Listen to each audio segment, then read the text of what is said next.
Bismillahirrahmanirrahim. Assalamualaikum warahmatullahi wabarakatuh. Selamat sore dan salam sejahtera untuk kita semua. Alhamdulillahirrahmanirrahim. Marilah kita memanjatkan puji syukur kehadirat Allah Subhanahu wa Ta'ala, Tuhan yang Maha Kuasa, karena hari ini malam ke-12 bulan suci Ramadan kita dipertemukan dalam keadaan sehat walafiat. Semoga pertemuan ini membawa keberkahan untuk kita semuanya. Saya senang sekali bisa kembali bertatap muka dengan para pejabat teras, pimpinan, pengurus Dewan Pimpinan Pusat, sekaligus para anggota fraksi Partai Demokrat DPR RI. Walaupun 2 minggu yang lalu saya juga telah menyambung silaturahim di kantor DPP, tetapi ketika itu tentunya masih banyak yang berada di dapil. Dan hari ini tentunya spesial, pertemuan pertama kita semua setelah KPU secara resmi telah mengumumkan hasil pemilu 2024 pada tanggal 20 Maret beberapa hari yang lalu. Terima kasih tentunya kehadiran Bapak Ibu sekalian sungguh menggembirakan kami semua, dan mudah-mudahan di bulan suci Ramadan ini kita bisa terus menyambung silaturahim di tengah-tengah kesibukan kita semuanya. Yang sama-sama kita cintai dan muliakan Presiden Republik Indonesia ke-6 yang juga adalah Ketua Majelis Tinggi Partai Demokrat, Bapak Susilo Bambang Yudhoyono.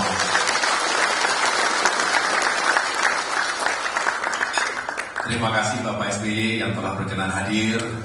Semoga Bapak senantiasa sehat selalu dan diberikan usia yang panjang untuk bisa terus mengawal kita semuanya. Saya juga ingin mengucapkan terima kasih kepada para senior di sini hadir, Sekretaris MTP Bung Andi Malarangeng beserta istri, para anggota Majelis Tinggi Partai yang lain yang mohon maaf tidak dapat saya sebutkan satu persatu. Saya juga ingin menyapa jajaran kepengurusan. Di sini ada Sekjen, Bendung, dan seluruh pengurus DPP. Tentunya tidak lupa kepada Dewan Pertimbangan, ada Bapak Sarjan Taher dan para anggota Dewan Pertimbangan lainnya, pimpinan Dewan Kehormatan, Bapak Hinca Panjaitan dan yang lainnya. Kemudian Mahkamah Partai, ada Bapak Nahrawi Ramli dan para anggota Majelis, saya ulangi, Mahkamah Partai lainnya. Lalu di sini tentunya ada Ketua Fraksi DPR RI Partai Demokrat, Bapak Susilo Yudhoyono beserta istri, dan Ketua Umum Sri Kandi Demokrat, Mbak Anissa beserta para Sri Kandi. Mana Sri Kandi di sini? Tetap semangat Sri Kandi ya.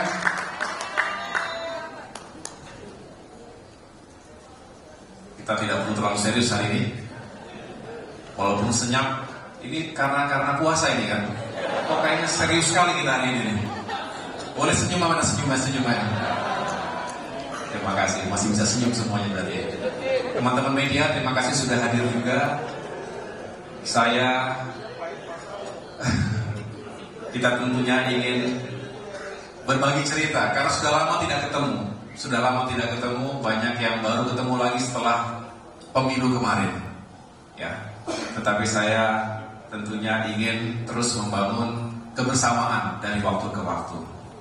Bapak Ibu yang saya muliakan, marilah kita gunakan momentum silaturahmi dan juga buka puasa hari ini sebagai momentum untuk kita melakukan kontemplasi. Kontemplasi atas apa yang telah kita lalui, yang kita hadapi, sekaligus kita menatap masa depan kita. Paling tidak masa depan 5 tahun yang akan datang. Semoga tentu kita bisa terus mendapatkan jalan terbaik dalam lindungan Allah Subhanahu wa Ta'ala untuk melanjutkan perjuangan besar Partai Demokrat, partai yang kita cintai ini. Hari Rabu lalu, tanggal 20 Maret, kita sama-sama mengikuti KPU telah resmi menetapkan hasil Pilpres dan Pileg tahun 2024. Ada kabar yang menggembirakan, kabar yang baik, tapi juga ada kabar yang kurang menggembirakan, kurang baik. Kabar baiknya, alhamdulillah, dalam perhelatan pemilihan presiden, kita menang besar. Boleh tepuk tangan. Pasangan Prabowo Gibran terpilih sebagai Presiden dan Wakil Presiden Republik Indonesia masa bakti 2024-2029 dengan capaian yang sangat baik, 58,58%. Satu putaran. Dan satu putaran itu, kemenangan besar itu tidak terlepas dari perjuangan Partai Demokrat.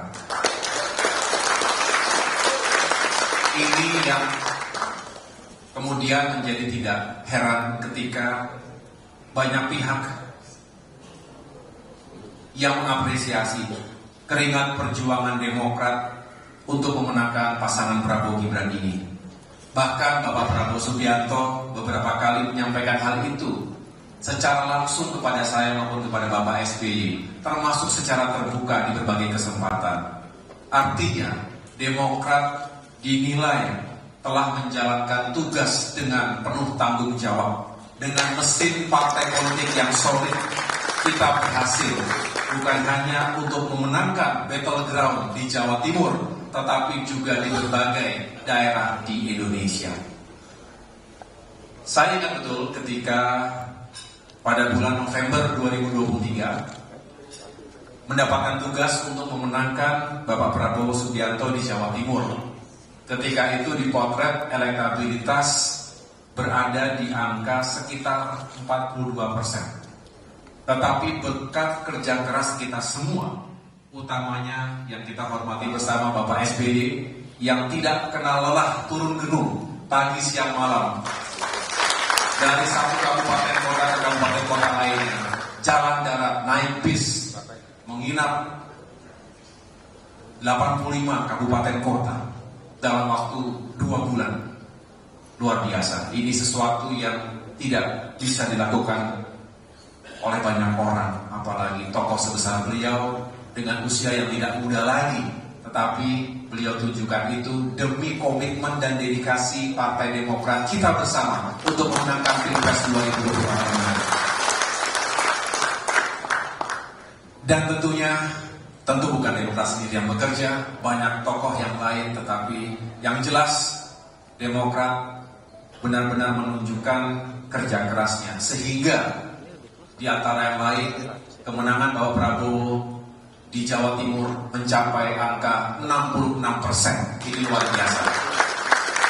Sebuah sejarah yang sebelumnya beliau belum pernah menang di Jawa Timur, kali ini menang dan menang yang besar. Ini sebuah sejarah dan menjadi best practice yang harus bisa kita gunakan di waktu mendatang. Namun kabar yang kurang menggembirakan, kabar kurang baiknya.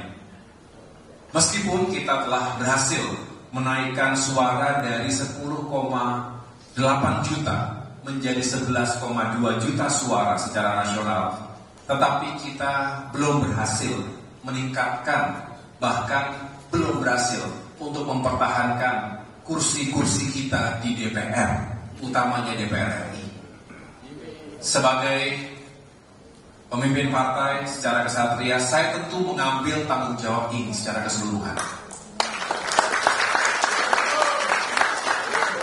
Karena begitulah yang seharusnya.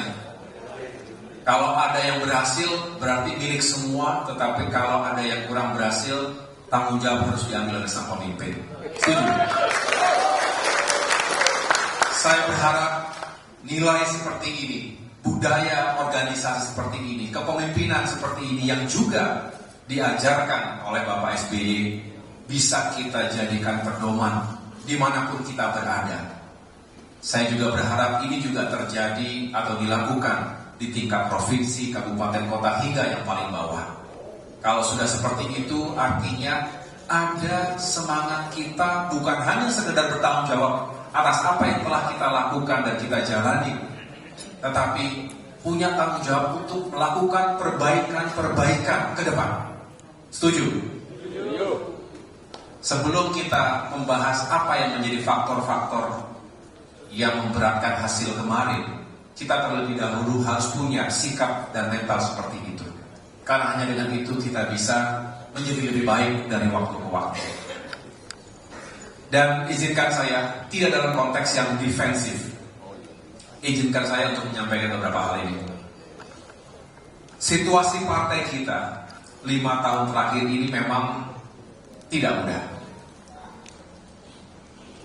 Proses yang kita jalankan dalam rangka melakukan konsolidasi, menyusun strategi, langkah-langkah pemenangan pemilu, mengalami gangguan di sana-sini. Bukan hanya secara internal tapi juga eksternal. Sebagai perbandingan objektif, ketika partai kita mengalami gangguan dan prahara internal di periode 2010 hingga 2013 yang lalu, suara kita melorot tajam hingga 50% lebih, ya 50% lebih pada pemilu 2014 dibandingkan pemilu sebelumnya, dari 21% ke 10%. Masih ingat ya? Begitu juga dengan salah satu partai di negeri kita, saya tidak sebutkan partainya, nanti bisa dicek sendiri. Hanya sebagai gambaran, ketika itu partai yang bersangkutan mengalami konflik internal juga. Di periode 2005 hingga 2008, perolehan suaranya turun drastis, lebih dari 50%, dari 10,5% ke 4,9% di pemilu 2009. Nah, kita tahu di periode 2021 hingga 2023 kemarin, Partai Demokrat juga mengalami gangguan, bukan hanya internal, tapi juga eksternal. Upaya pembegalan partai. Tapi alhamdulillah Tuhan melindungi kita semua. Alih-alih partai kita hilang, dirampas, atau bahkan dibuat supaya tidak lulus, tidak lolos PT, tapi partai kita bahkan dinilai menjadi semakin solid dan kuat berkat atau buah dari konsolidasi internal, merapatkan barisan menghadapi musuh bersama ketika itu. Dan di masa itu, ketika sorotan publik diarahkan kepada Demokrat, ada harapan-harapan tertentu dari rakyat bagi Partai Demokrat, sehingga ada sejumlah potret peningkatan elektabilitas Partai Demokrat yang cukup signifikan ketika itu. Bahkan ada yang memotret kita double digit. Masih ingat? Masih ingat ya? Tolong jangan dilupakan. Itu adalah penggalan-penggalan sejarah. Kita sendiri yang harus ingat dan jadikan pelajaran sebelum itu dilupakan begitu saja. Apalagi nanti kalau ditulis oleh orang lain selain kita yang mengetahui benar apa yang kita alami dan apa yang terjadi ketika itu. Insya Allah kebenaran akan abadi. Tapi tentu kita sendiri yang harus menjaga mana yang benar sebelum nanti sejarah diputar-balikan dan terjadi deviasi yang berlebihan. Nah, ketika itu bahkan lawan-lawan politik kita melihat Demokrat sebagai sesuatu yang harus diwaspadai. Wah, ini jangan sampai Demokrat tiba-tiba yang tadinya mau dihabisi ternyata malah bisa bertahan dan muncul. Kalau Demokrat makin kuat, makin solid, ya tentu ada yang tidak happy. Karena kita dianggap sebagai ancaman bagi sebagian kalangan, bagi lawan-lawan politik kita. Dan wajarnya begitu. dalam sebuah demokrasi dan kehidupan politik yang memang keras. Nah, tapi kita move on. Kita kemudian fokus pada upaya membangun organisasi partai yang juga semakin capable, semakin adaptif, semakin agile, dan juga punya kekuatan akar yang kokoh di konstituen kita. Musda-musda kita jalankan dengan segala dinamikanya. Dan ketika kita berharap ada peluang bagi kader Partai Demokrat untuk masuk ke dalam kontestasi Pilpres ketika itu, dan juga bahkan ada upaya untuk bisa menghadirkan efek ekor jas jika salah satu kader kita juga punya kans menjadi kandidat, itu pun menghadapi hantaman yang luar biasa. Kembali gangguan-gangguan tersebut dan selebihnya menjadi sejarah. September 2023. Saya tidak ingin mengulangi terlalu besar, terlalu banyak maksud saya. Tetapi yang jelas itu sebuah hal yang juga tidak mudah. Setelah 9 tahun lebih kita berada di luar pemerintahan, kita sebagai oposisi kemudian kita masuk ke sebuah situasi yang kembali tidak mudah. Di waktu-waktu yang sudah sangat kritis, injury time. Kalau mobil kecepatan tinggi tiba-tiba berhenti atau belok kanan atau kiri tanpa ada set, itu juga tidak mudah. Bisa banyak yang celaka. Celaka itu banyak korbannya. Tapi kita juga kembali tidak mengutuk takdir sejarah itu. Kita tidak menyalahkan Tuhan. Justru kita bersyukur kepada Allah Subhanahu wa taala. Terima kasih ya Allah telah menyelamatkan kami semua dari sesuatu yang jauh lebih buruk. Bisa saja hari ini di tempat ini mungkin suasana kita kelabu betul, duka betul. Betul. Tapi tadi saya bisa cerita, ada kabar gembira, ada kabar kurang gembira. Tapi bisa dibayangkan kita bisa sangat terpuruk. Bahkan mengatakan goodbye pada saya bisa terjadi. Saya akan jelaskan mengapa.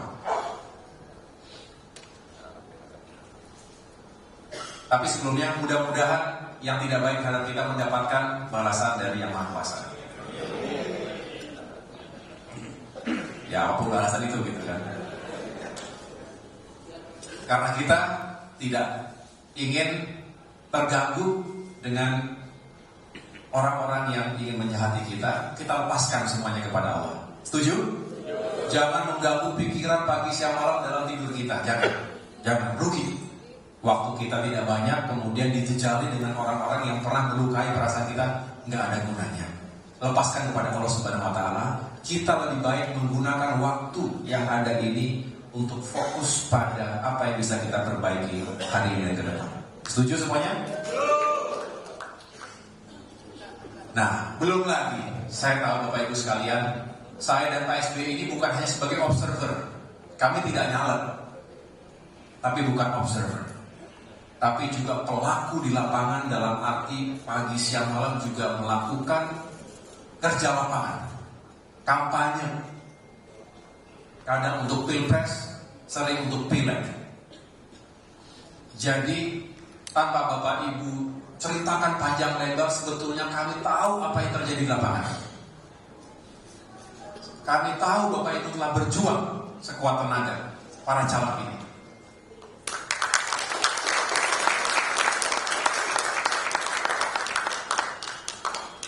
Kami tahu sudah habis-habisan juga. Ada yang belum habis di sini? Hah? Jangan habis harga diri. Tapi saya tahu sudah habis semuanya. Betul ya?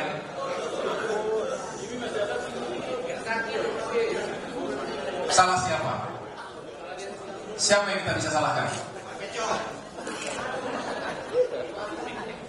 Ada yang menyesal tidak?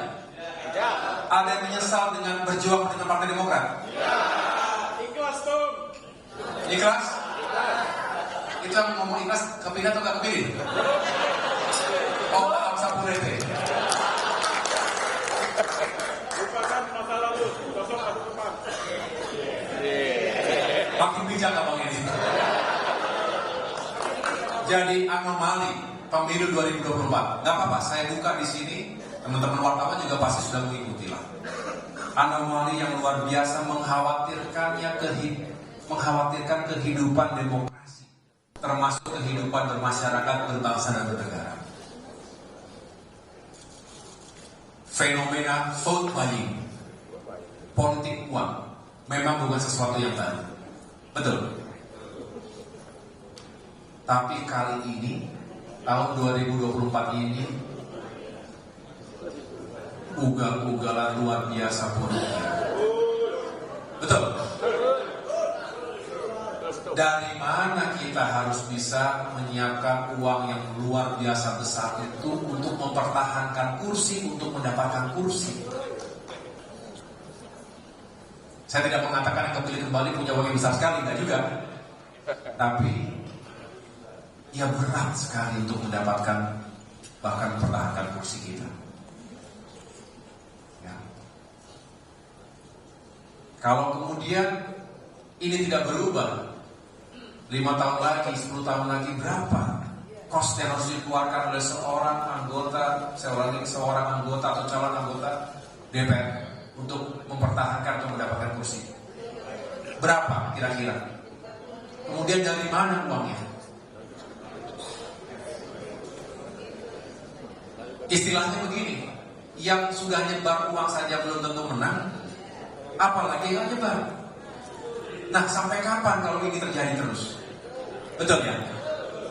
Memang kalau Pak SBY, coba dengarkan Pak SBY berkali-kali, yang harus diperbaiki dulu adalah kehidupan, kesejahteraan masyarakat kita dulu. Kalau masyarakatnya berkecukupan hidupnya, kalau ditawari mungkin mau, tapi tidak semudah itu, dan juga tidak berlebih-lebihan. Betul. Tapi sekali lagi kita tidak ingin menyalahkan masyarakatnya, karena masyarakat yang tidak punya uang juga sangat berharap bantuan dari siapapun. Betul ya? Jangankan dari para calegnya, dari manapun akan ditunggu.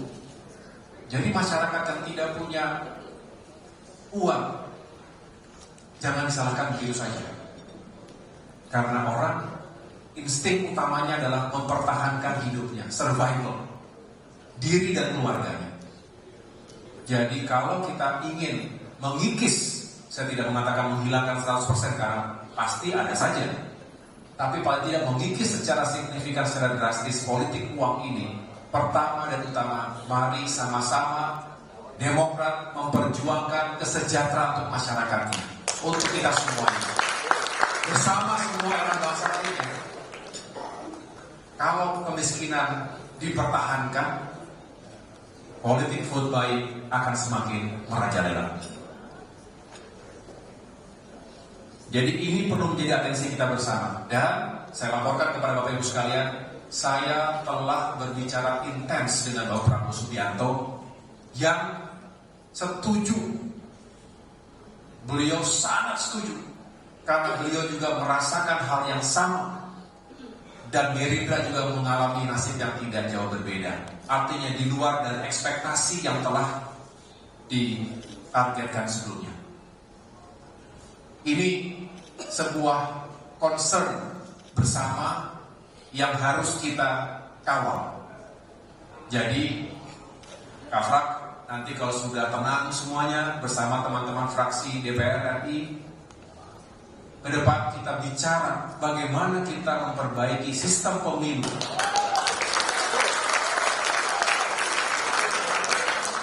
Sebelum bicara perubahan undang-undang yang lain, bicarakan itu dulu.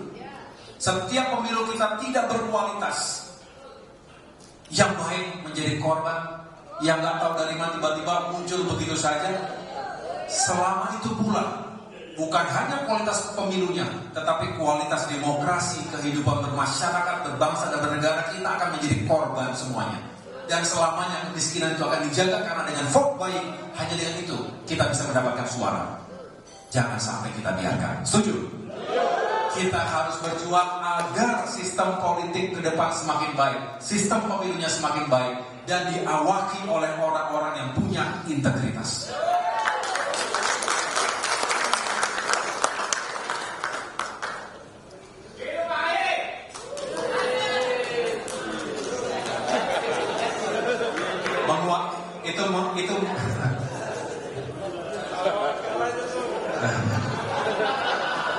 Itu termasuk tobat. Itu suara dari Dairi dan Pak Barat kira-kira begitu lah. Ya Bang Ica ya.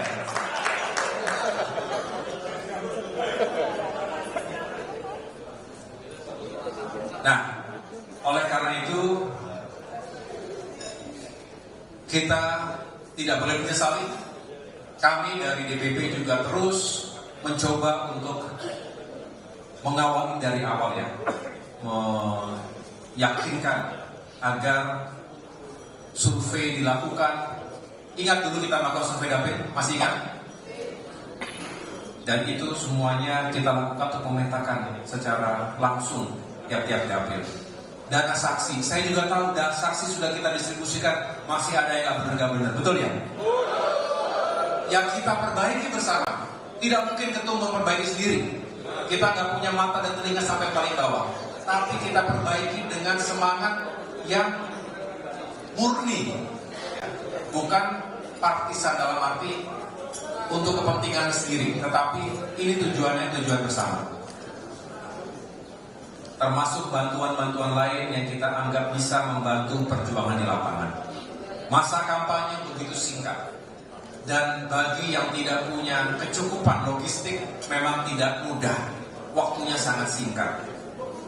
Dan itu semua telah kita lewati Bapak Ibu sekalian. Untuk itu kita tetap harus bersyukur. 2 hingga 3 bulan sebelum pencoblosan, cukup banyak lembaga survei memotret kita di sekitar angka 3,5 sampai 4%. Betul? Ada yang mengatakan Demokrat bahaya, bisa tidak lulus threshold. Tapi ketika itu kita tidak langsung begitu down, tetapi justru kita buktikan dengan kerja keras selama 2-3 bulan masa kampanye kemarin.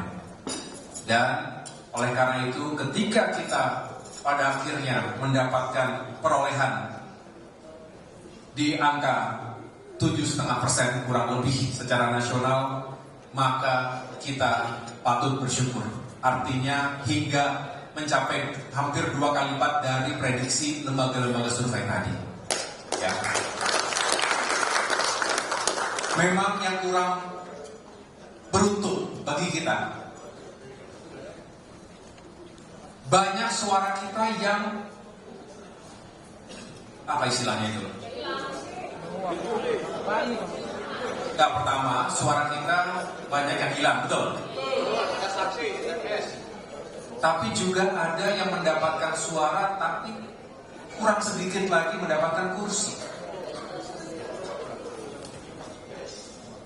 Jadi nyaris banyak sekali di kursi-kursi terakhir, di formasi terakhir, tetapi karena dihantam akhirnya dilewati oleh posisi berikutnya.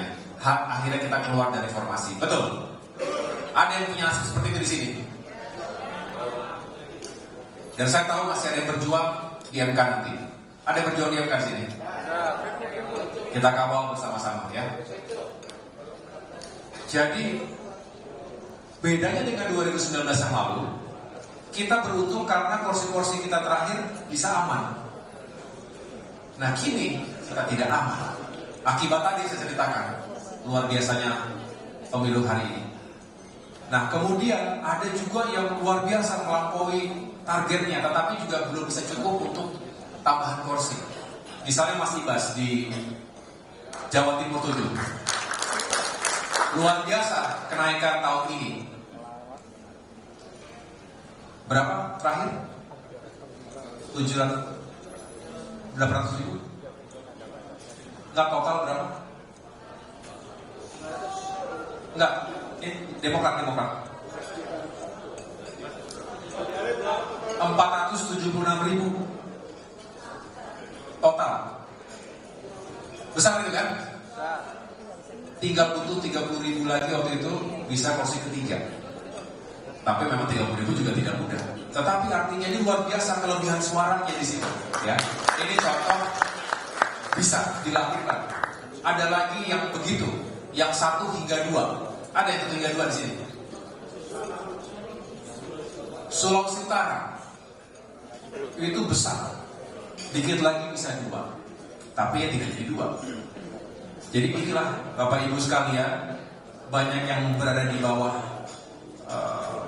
posisi bawah dan tidak bisa mempertahankan atau mengamankan di posisi terbawah tersebut. Sedangkan ada juga beberapa yang kelebihan suara banyak tapi tidak memungkinkan untuk menambah kursi. Tapi sekali lagi ini harus kita jadikan pelajaran. Bapak Ibu, kita ke depan harus berbenah diri. Bukan hanya 1-2 tahun sebelum 2029, tapi mulai hari ini. Setuju? Yang mau ikut berbenah mulai hari ini, ikut barisan saya. Yang tidak mau, kasih kesempatan kepada yang lain. Karena kita harus berbenah diri dari sekarang. Tidak boleh nanti saja, masih baru selesai 2022. Nanti tiba-tiba 2027, 2028, 2029. Memangnya kita bicaranya sejak kapan? 2024. Sejak 2020 kita bicara. Betul. Cepat sekali, gak kerasa. Time flies so fast. Kita hanya bisa, ya sudah, kalau sudah waktunya habis, tidak ada lagi bisa kita kerjakan. Oleh karena itu, kita harus lakukan evaluasi secara menyeluruh. Kita ingin terus membangun kepemimpinan dan manajemen partai yang semakin capable dan juga bukan hanya militan, bukan hanya capable, tapi juga bisa memenangkan pemilu ke depan. Saya sudah punya rencana dan saya sudah laporkan kepada Pak SBY. Nanti kita atur, kita lakukan restrukturisasi organisasi, sehingga ada badan-badan yang memang disiapkan secara khusus, ya, untuk misalnya rekrutmen, khusus saja melakukan rekrutmen caleg. Badan saksi kemarin ad hoc bagus, kita tetapkan dalam organisasi ke depan kita secara khusus. Badan logistik, di samping tentunya Bapilu, BPOKK dan badan-badan yang lain tetap bekerja, tetapi ada tambahan-tambahan badan yang kita dedikasikan untuk pemenangan pemilu ke depan. Jadi kita semakin fokus. Bapak Ibu, dari apa yang saya sampaikan tadi, dapat saya simpulkan, ini semua adalah jalan terbaik yang diberikan Allah Subhanahu wa Ta'ala kepada kita semua. Banyak sekali hikmahnya. Sekali lagi kita bayangkan, coba kita masih di tempat yang lama, hancur lebur, betul? Kita tahu belum selesai, semua sudah kesana kemari. Kalau kita di sana kemarin, ya kita ditinggalkan sendiri. Yang lain sudah kemari. Karena kita tidak mudah menyatakan begitu-begitu.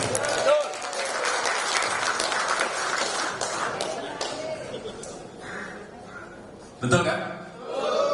Alhamdulillah Tuhan dengan caranya menuntun kita bersama Bapak Prabowo. Dan kita berada dalam kemenangan. Artinya kita mungkin merasa kecewa dengan perolehan kursi kita di dalam pileg. Tapi kita menang dalam upaya kembali ke pemerintahan nasional dan ikut berkontribusi untuk memperjuangkan harapan rakyat. We may lose the battle, but we win the war. Kita mungkin saja kalah dalam pertempuran pileg, tapi kita menang besar dalam perang pilpres.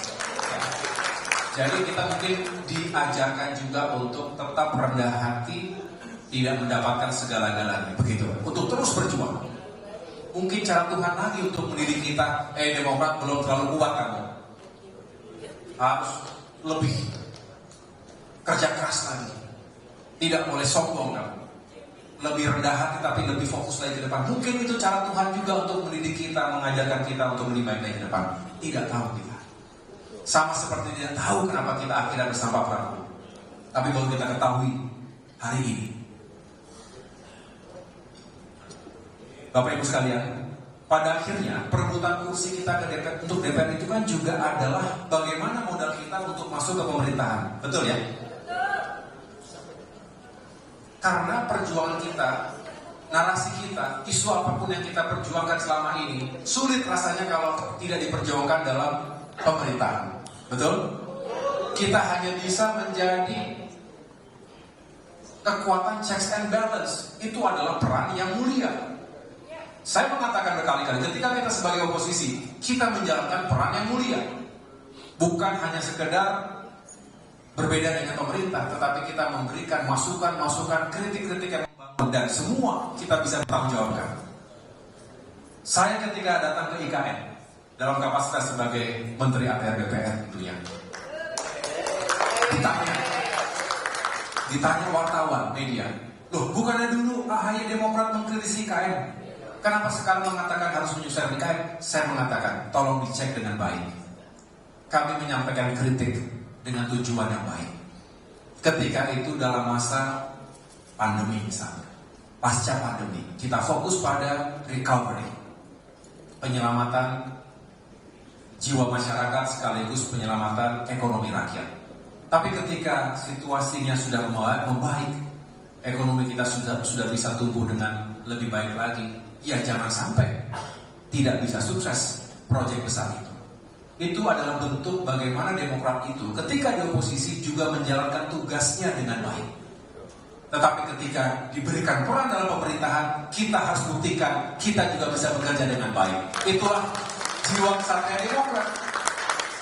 Jangan kembali-balik. Oposisi tapi rasa pemerintahan, pemerintahan tapi rasa oposisi. Nggak ada di ruangan ini, nggak ada di ruangan ini. Jangan kembali-balik. Betul ya semuanya ya? Nah, saya besok hari Senin mau rapat kerja dengan Komisi 2 DPR RI. Ya. Jangan salah-salah kaprah nih, kita udah di pemerintahan. Saya ya, jangan nanti Komisi 2 kita masih seperti kita di oposisi begitu. Kacau. Permainan kacau ini. Ya, jangan kebalik-balik. Ya, bukan berarti menjadi tidak kritis, ya, saya ulangi, bukan berarti tidak menjadi kritis, tidak, kritis itu penting, critical thinking itu penting. Jangan kita mempermalukan diri sendiri menjadi anggota-anggota DPR yang tidak kritis, tidak, tetapi ingat, kita ini sekarang fokusnya adalah bagaimana menyukseskan pemerintahan hingga nanti Oktober 2024 sambil mempersiapkan lepas landasnya lagi pemerintahan berikutnya 5 tahun ke depan. Dengan ini Demokrat punya peran strategis dalam proses transisi yang tidak mudah dan tentunya butuh fokus dan kerja keras kita semuanya.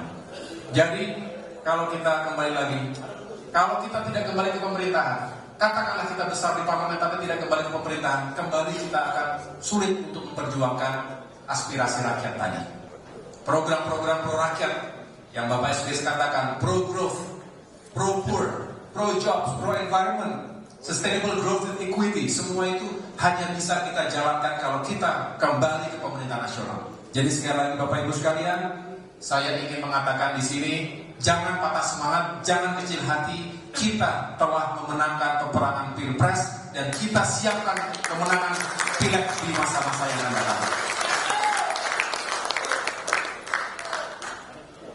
Saya senang banyak kader yang mengatakan, Ketum jadi menteri, kami kena harumnya. Artinya para kader menyambut dengan gembira masuk ke Demokrat ke dalam pemerintahan. Ya, ini juga sesuatu yang baik. Saya juga ingin mohon doa restu dari semuanya. Saya ingin menjalankan tugas dengan sebaik-baiknya. Mudah-mudahan diberikan jalan yang baik sehingga kita bisa berkontribusi dan dengan demikian kita juga bisa benar-benar berperan di pemerintahan ke depan ini.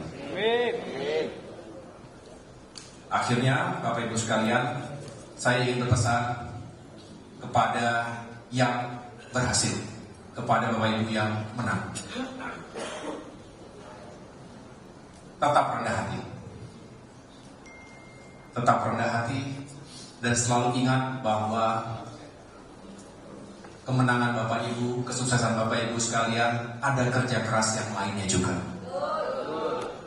Bapak Ibu bisa mendapatkan kursi di DPR karena ada keringat yang lainnya juga. Oleh karena itu, terus bangun kebersamaan. Hentikan semua gesekan-gesekan selama pileg, pastinya ada. Tapi tolong itu bisa kita sudahi. Dengan semangat ke depan ini kita kembali membangun Partai Demokrat.